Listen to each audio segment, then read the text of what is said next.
बहुत समय पहले की बात है। रवि और उसकी पत्नी कोमल एक छोटे से घर में रहते थे। रवि एक ऑफिस में काम करता था और कोमल घर पर रहकर घर का काम किया करती थी। रवि और कोमल के 2 बच्चे थे। बेटे का नाम नमन और बेटी का नाम नैना। रवि और कोमल हमेशा नमन को ही प्यार करते थे और नैना पर कुछ खास ध्यान नहीं देते थे। एक दिन रवि और उसका परिवार दूसरे घर में शिफ्ट हो जाते हैं। यहाँ वैसे तो सब कुछ बड़ा अच्छा है, पर मैं नमन के स्कूल के बारे में सोच रही थी। उसका एडमिशन भी तो करवाना है। तुम चिंता मत करो, मेरी पास के स्कूल में बात हो गई है। मेरे बॉस की वहाँ बहुत अच्छी जान पहचान है, इसलिए वहाँ एडमिशन हो पा रहा है, वरना यहाँ तो एडमिशन करवाना बहुत ही मुश्किल है। हाँ, पर एक ही बच्चे का एडमिशन हो सकता है। हाँ, तो नमन का एडमिशन करवा देंगे। और मैं कौन से स्कूल में पढ़ूंगी माँ? ओह हो, बड़ी आई पढ़ने वाली। पढ़ लिख कर कोई डॉक्टर नहीं बन जाएगी तू।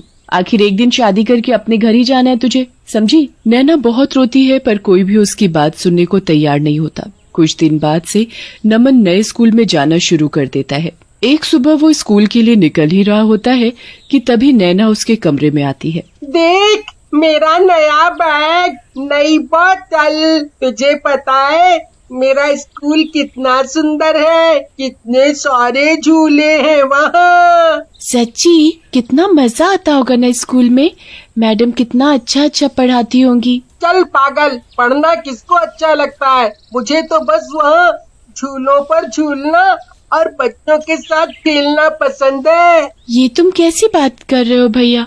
पता है पापा कितनी मुश्किल से तुम्हारी पढ़ाई का खर्चा उठा रहे हैं और तुम ऐसी बातें कर रहे हो। मैं तुझे जो बोल रहा हूँ तू बस अपने तक रखना, समझी? वरना मम्मी से तेरी शिकायत कर दूंगा और तुझे तो पता ही है फिर मम्मी तेरा क्या हाल करेगी।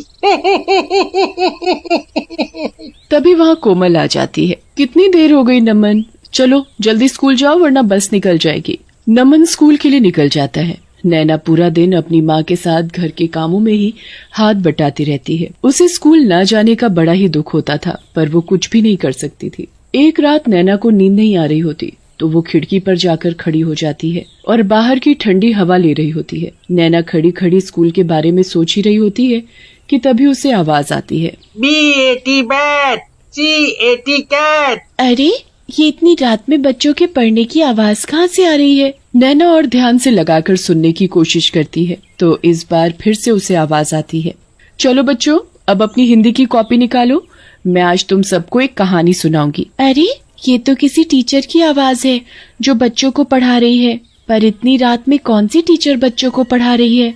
नैना इधर उधर देखती है तो उसे थोड़ी दूर पर एक बिल्डिंग दिखती है जिसकी एक खिड़की से लाइट आ रही होती है और उसी खिड़की से बच्चों और टीचर की आवाजें भी आ रही होती हैं। अच्छा, ये आवाजें यहाँ से आ रही हैं, पर इतनी रात में मुझे जाकर देखना चाहिए। नैना बिना डरे चुपचाप घर के बाहर निकल पड़ती है और उस बिल्डिंग के पास जाती है।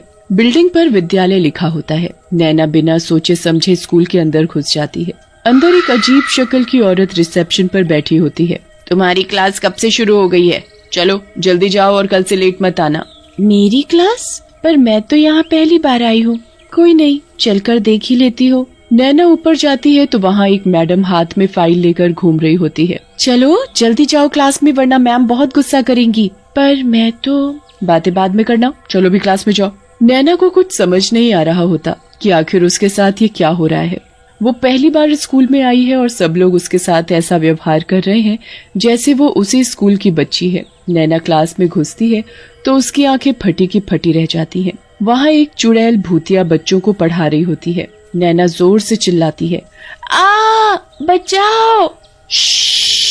शोर मत मचाओ, दिख नहीं रहा बच्चे टेस्ट कर रहे हैं और तुम इतनी देर से क्यों आई हो? चलो अब अंदर आकर बैठो और कल से लेट मत आना। नैना को कुछ समझ नहीं आ रहा होता कि वो क्या करे। उसकी डर के मारे वहाँ से भागने की भी हिम्मत नहीं हो रही होती। अब क्या बाहर ही खड़े रहना है?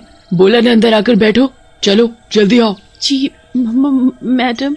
नैना चुपचाप एक खाली सीट देखकर वहाँ बैठ जाती है। नैना की सीट पर पहले से ही एक नया बैग, उसमें नई नई किताबें, नई बोतल और बहुत सी चीज होती है। वाह, ये तो कितना सुंदर है। ये सब तुम्हारा है, चलो अब तुम भी अपनी कॉपी किताब निकालो। नैना अपने बैग से कॉपी और किताब निकालती है। बाकी भूतिया बच्चों के साथ पढ़ने लगती है। चुड़ैल टीचर बच्चों को बड़े ही प्यार और अच्छे से पढ़ा रही होती है। नैना अपनी पढ़ाई में इतना खो जाती है कि उसका डर कुछ ही देर में अपने आप खत्म हो जाता है। वो पूरा ध्यान लगाकर चुड़ैल टीचर का पढ़ाया हुआ समझती है और उसे बड़ा ही मजा आता है। क्लास होने के बाद चुड़ैल टीचर सबको टॉफी भी देती है। Thank you madam. अब कल टाइम से स्कूल आना, ठीक है?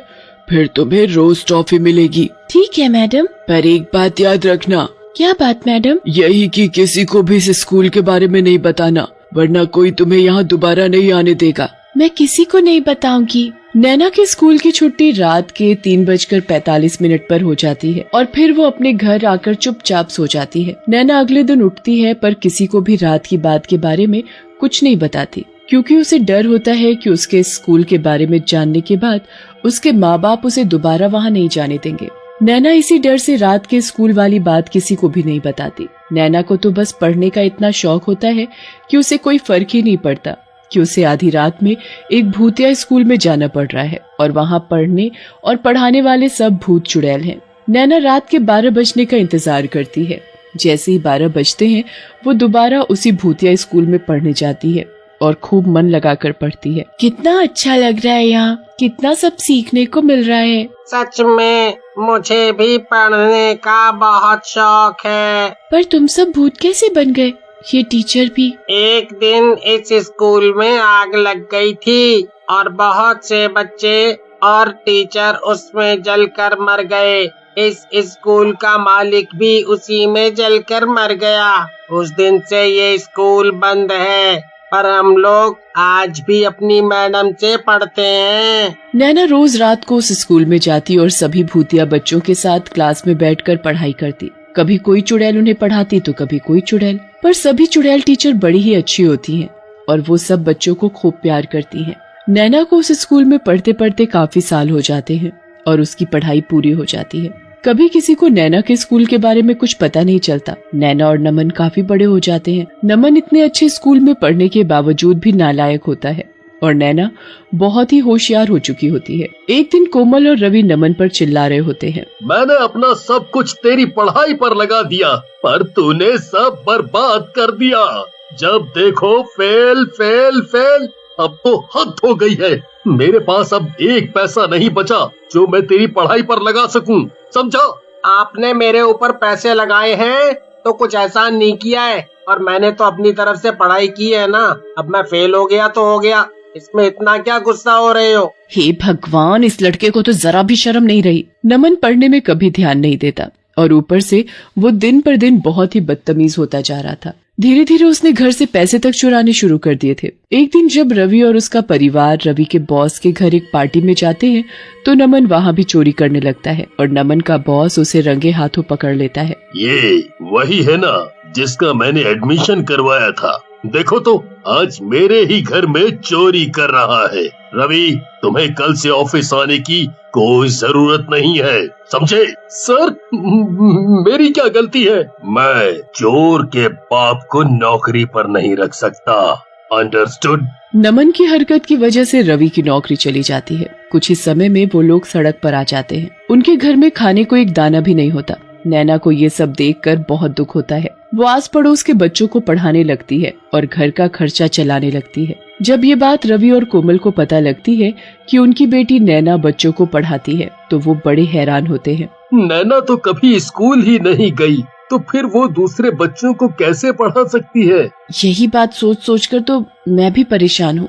एक दिन रवि और कोमल नैना से ये बात पूछते हैं, पर वो बताने से हिचकिचाती है कि उसने इतनी पढ़ाई आखिर कहाँ से की। कोमल नैना के पीछे ही पड़ जाती है और नैना को सब सच बताना पड़ता है। नैना की बात सुनकर रवि और कोमल दंग रह जाते हैं। तुम पढ़ने के लिए आधी रात में भूतों के स्कूल में पढ़ती थी। ये सब हमारी गलती है। हमने कभी तुम्हारी पढ़ाई को अहमियत नहीं दी, जबकि तुम्हारे अंदर पढ़ने की कितनी लगन थी। हमने उस लड़के पर सारे पैसे लगा दिए, इसने हमारी इज्जत तक मिट्टी में मिला दी। हमें माफ कर देना बेटी। रवि और कोमल को अपनी गलती का एहसास होता है। नैना उसके बाद कभी उस भूतिया स्कूल में दोबारा नहीं जाती, पर वहाँ की टीचरों को हमेशा दिल से धन्यवाद करती है।